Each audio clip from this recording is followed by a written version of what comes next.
What's good, everybody? Welcome back to another reaction with your host, the ignorant, eclectic, mad genius. And today, as you can see, I was just hit and basically I was like, yo, or somebody hit me and was like, yo, they got some new Lego stuff out. I was like, word? All right, cool. Cause I've done later or earlier on, whatever, when they first started, I was doing some of the Lego videos, or whatever. But I guess I got a new music video out. They sent it to me. We're gonna check it out. The Iran war ends, but who won is the title. Hit that like, hit that subscribe, tell a friend, man. Let me stop talking and let's do this. The war is over.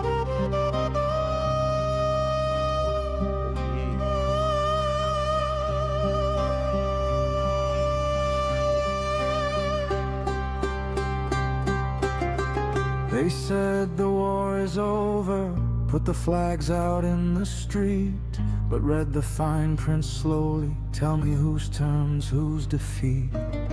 They shook hands in Geneva, yeah, they smiled for the camp, but the devil's in the details, and the details got a plan.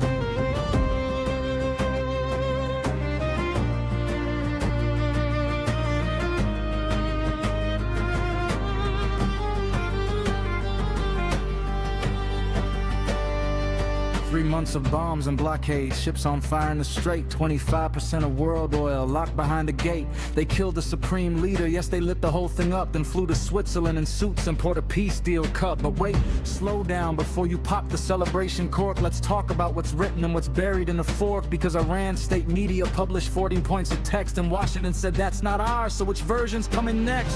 3 different documents floating around the room. Bloomberg got a version, Mir News got one too. The White House kept it silent, wouldn't comment on the deal, while oil markets moved on vibes because the terms weren't even real. So who won? Somebody won. The question is just who, because when everybody's spinning, that means everybody knew that something in that document was better left unsaid. So they let the market celebrate while burying what they read. They said the war is over, put the flags out in the street, but read the fine print slowly, tell me whose terms, whose defeat. They shook hands in Geneva, yeah, they smiled for the camp, but the devil's in the details, and the details got a plan. Never mind. I was about to say something, but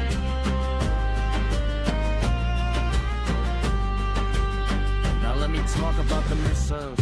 Oh, you didn't hear that part? The proxies and the ballistic arms were cut out from the start. Hezbollah's still breathing, Houthis still got their tools. The original red lines got erased, somebody changed the rules. Remember when they said Iran can't touch a nuclear dream? Remember all those press conferences and how tough it used to seem? Now the deal says we'll discuss it in a 60-day window frame, with 24 billion unfrozen just to get Iran to play the game. That's billion with a B, in assets getting freed, while the same administration said Iran was planting seeds of terrorism, chaos, regional destabilization, threat. But apparently 200 billion in oil trade makes you forget. And Trump told the Journal, yeah, the Wall Street Journal said that either he'd sign it and lick silently or send JD instead.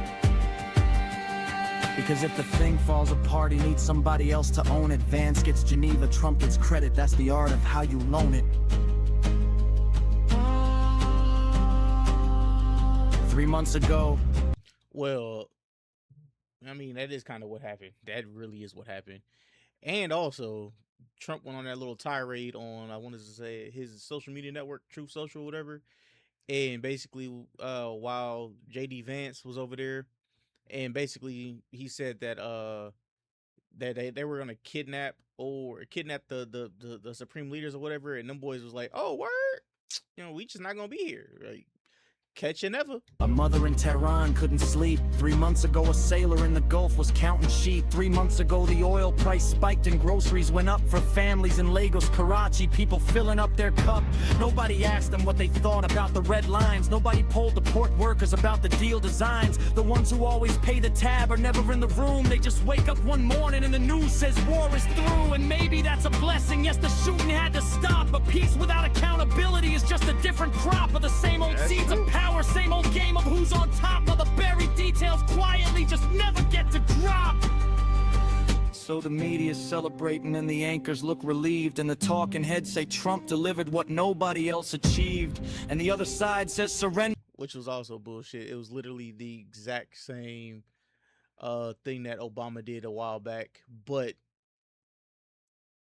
gave them a shit ton more money. I think it was like 10 times more or some shit like that. And they're screaming it out loud, but both of them are spinning for a very different crowd. Nobody's saying, wait, Iran kept everything it built. Nobody's saying, hold on, where's the reckoning, the guilt? For the mines and the water and the ships that burned and sank, for the 12 seafarers missing, do they get a line of thanks? Because the strait is reopening and the oil's about to flow, and the reconstruction billions got a 40-page memo, no and the missiles Allegedly. stay in silos with their targeting intact, and they call that a peace deal. I just call it a contract. They said the war is over, put the flags out in the street, put red the fine print slowly, tell me whose terms, whose defeat.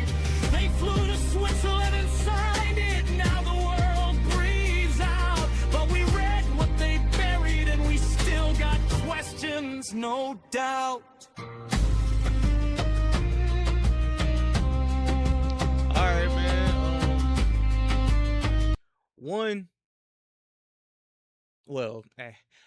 I got a couple more videos about some of this, so we're gonna go ahead and move over to those. But let me know down what you think about this in the comments, bro. Yeah, I would just like to know your thoughts, be honest with you. Just because I have my own thoughts, but I'm not trying to get, well, I can't even get demonetized because like I'm not even monetized. But a certain group of individuals is the reason why we've always been in all this bullshit this entire time. But that's neither here nor there. I will catch y'all on the next one. Hit that like, hit that sub, tell a friend to tell a friend, and yeah, on the next transmission, man. Peace.